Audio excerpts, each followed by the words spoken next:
Kain sa manok. Ayan. Kain sa manok.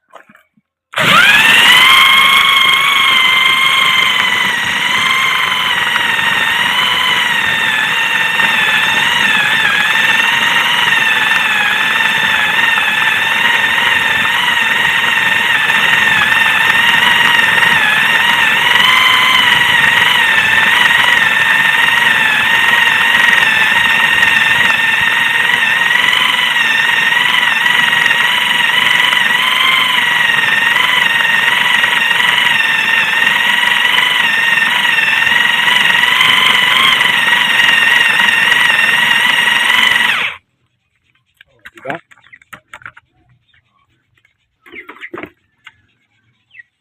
Yan ang pakain ko sa manok.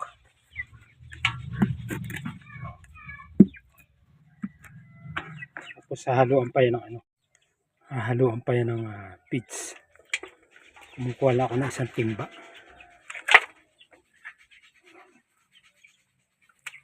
Dalawang kilo yan. 2 kilo ang feeds na inihahalo ko dyan.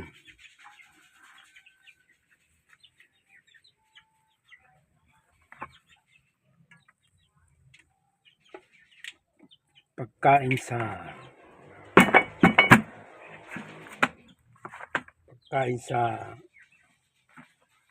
45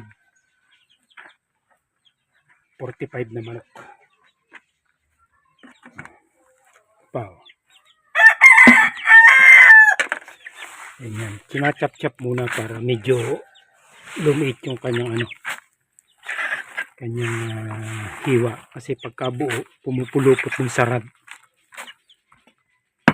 Pagka nilagay mo ng buo yan, pupulupot yung sarad, kaya dapat chachap-chapin.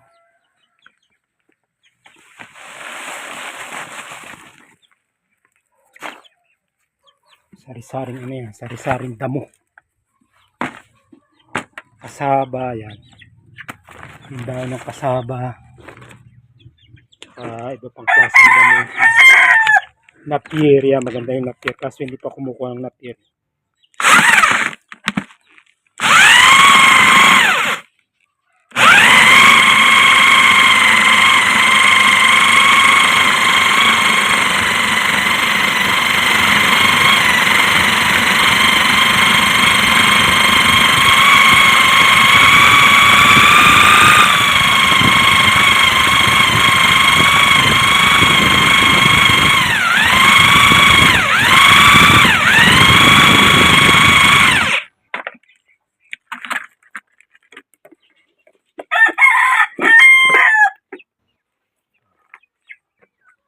Lang siya.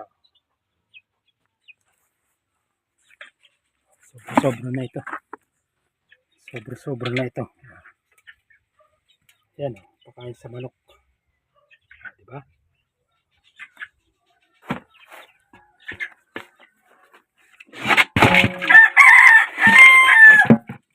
Tapos hahaluan ng feeds. Yan na yan. Ito, kung meron kang pelletizer machine, maganda. Ihalo mo ito, pelletizer machine. Tapos lagyan mo ng mais, yan. Yung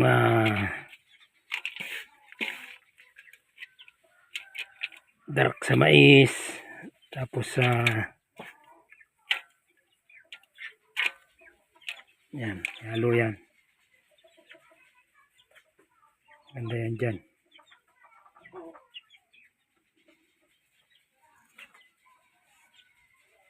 Yung sabaw ng niyog, ng tubo. Anong tawag doon? Nakalimutan ko na yung tawag doon. Ayan lang. Yan. Yan ang aking pakain sa manok. Nag-refill ng tubig. Nauuhaw yung mga manok.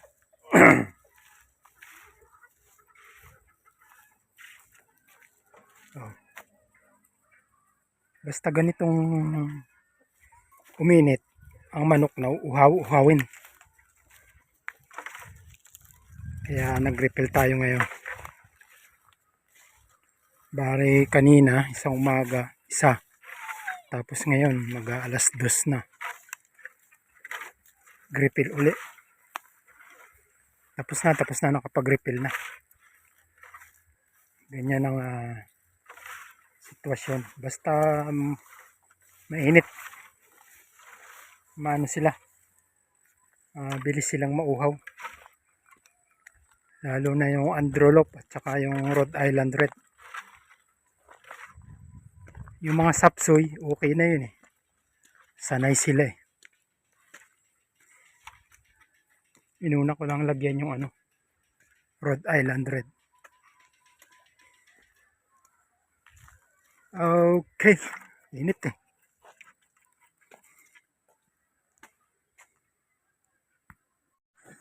Yan, 6 na lang natitira.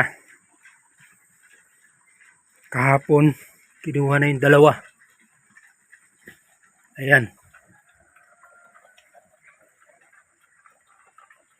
Buti hindi na itong aking kulungan ng baboy. Pero dyan sa itaas, kasi maraming bahayan dun eh. Inireklamo, nangangamoy daw. Buti itong kulungan ko hindi nireklamo. Pero ito naman hindi naman residential daw eh. Kasi ito taniman na ito, labang na ito. Mababang lugar. Ay doon kasi mataas. Maraming katabing bahayan. Yan sila.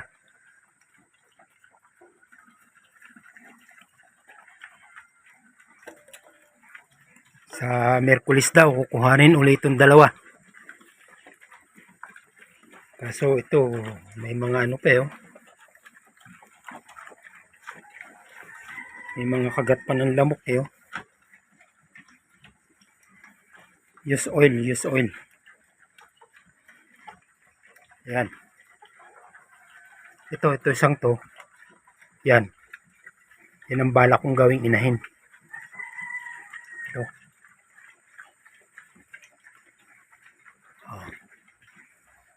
Yan sila. 6 na lang yan, 6. Dati 10.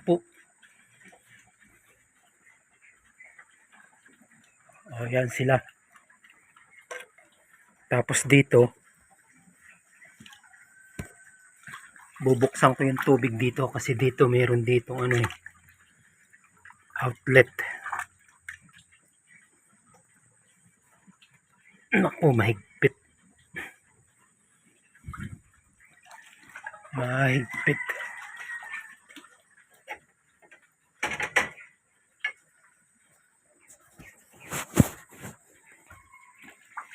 Iwan ko kakayanin itong buksan dito.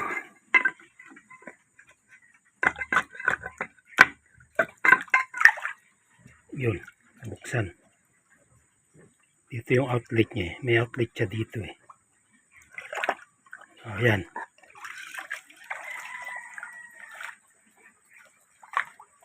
Yan yung outlet niya.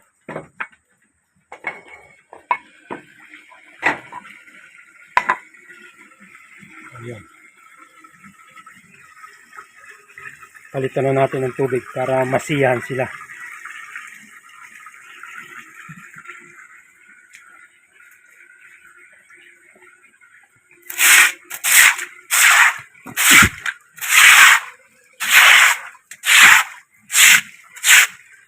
Ayan.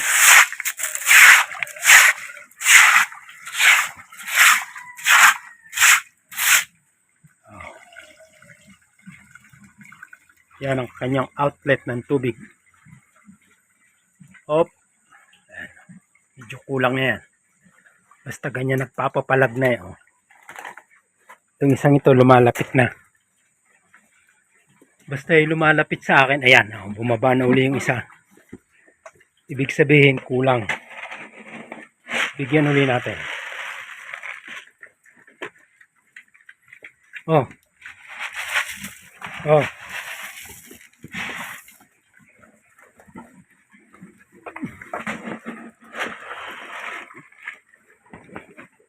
7 kilo yan. 7 kilo ang ubos niyan. Kulang pa yon.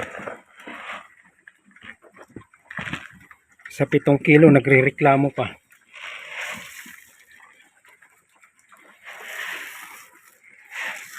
Eh 1 kilo ikwan 42. Oh, nagulo kang isa ka. Tingnan kang gagawing inahin.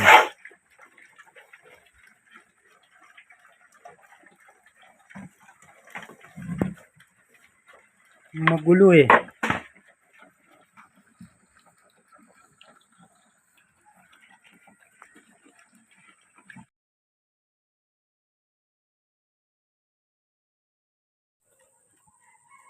Oh, ano? Tapos nang kumain. Yun, naliligo na yung dalawa ron. Ayun oh. Kita ba? Yun, naliligo na yung dalawa ron. Oh. Nagpaparelax na. Yung trabaho nila. Katapos kumain oh. Nakaano na, nakahiga na ron sa kanilang kama. Sa kanilang wallowing pool. Waterbed. Ayan oh. Kita ba? Oh, yun. Oh. Nakahiga na yung isa doon sa kanyang waterbed.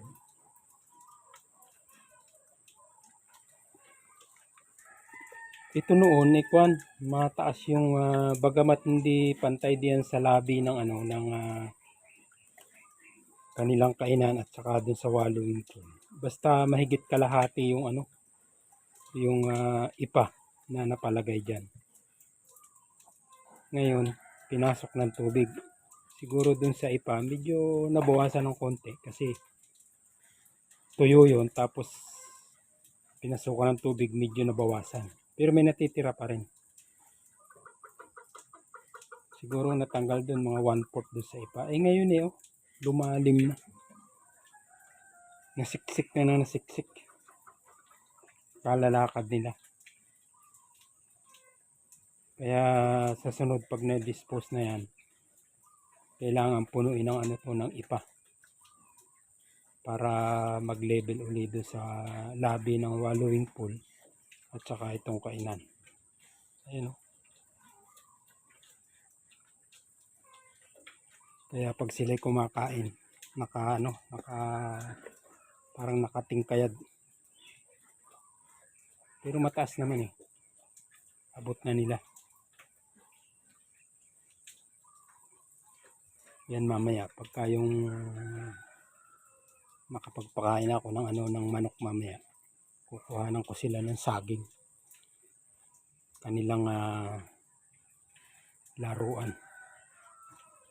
Katawan ng saging, may nakita akong katawan ng saging din. O yun yung isa oh, relax na uli. Tumayo na.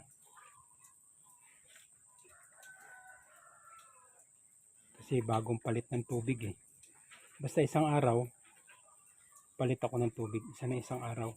Bali, lalabas ng 24 hour ang palit ng tubig.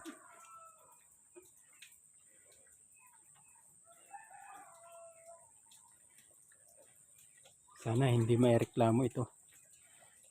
Kasi dito sa itaas, yun nga, marami naman talagang bayan doon. Residential, yun mataas yun eh. Nireklamo. Sana ito hindi reklamo dito. Pero ito kasi, tawag sa amin labang eh, mababang lugar to.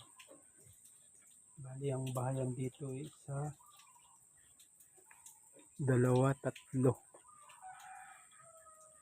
4, 5, 6. Magkakalayo naman.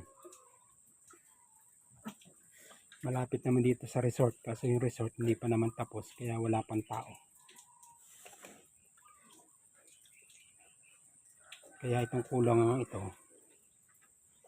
pag na-dispose uli, repair, tapos lalagyan uli pag may pagkakataon. Ayan sila.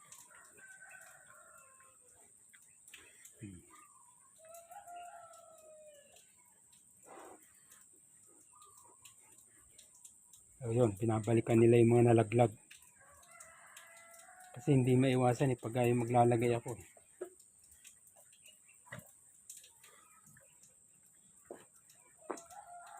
Okay, hanggang dito na lang.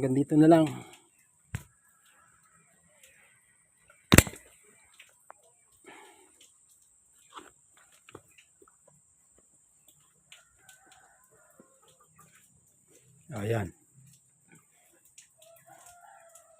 Maya yan, tubig na yan, puno na yan. Hindi naman puno. Alos hindi man napupuno eh. Parang ano lang. Mataas na yung 2 inches pag na ano yan. Hindi pa rin puno.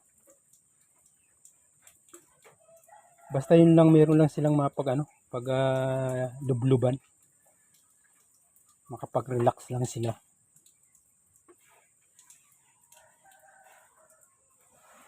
Oh, yan sila.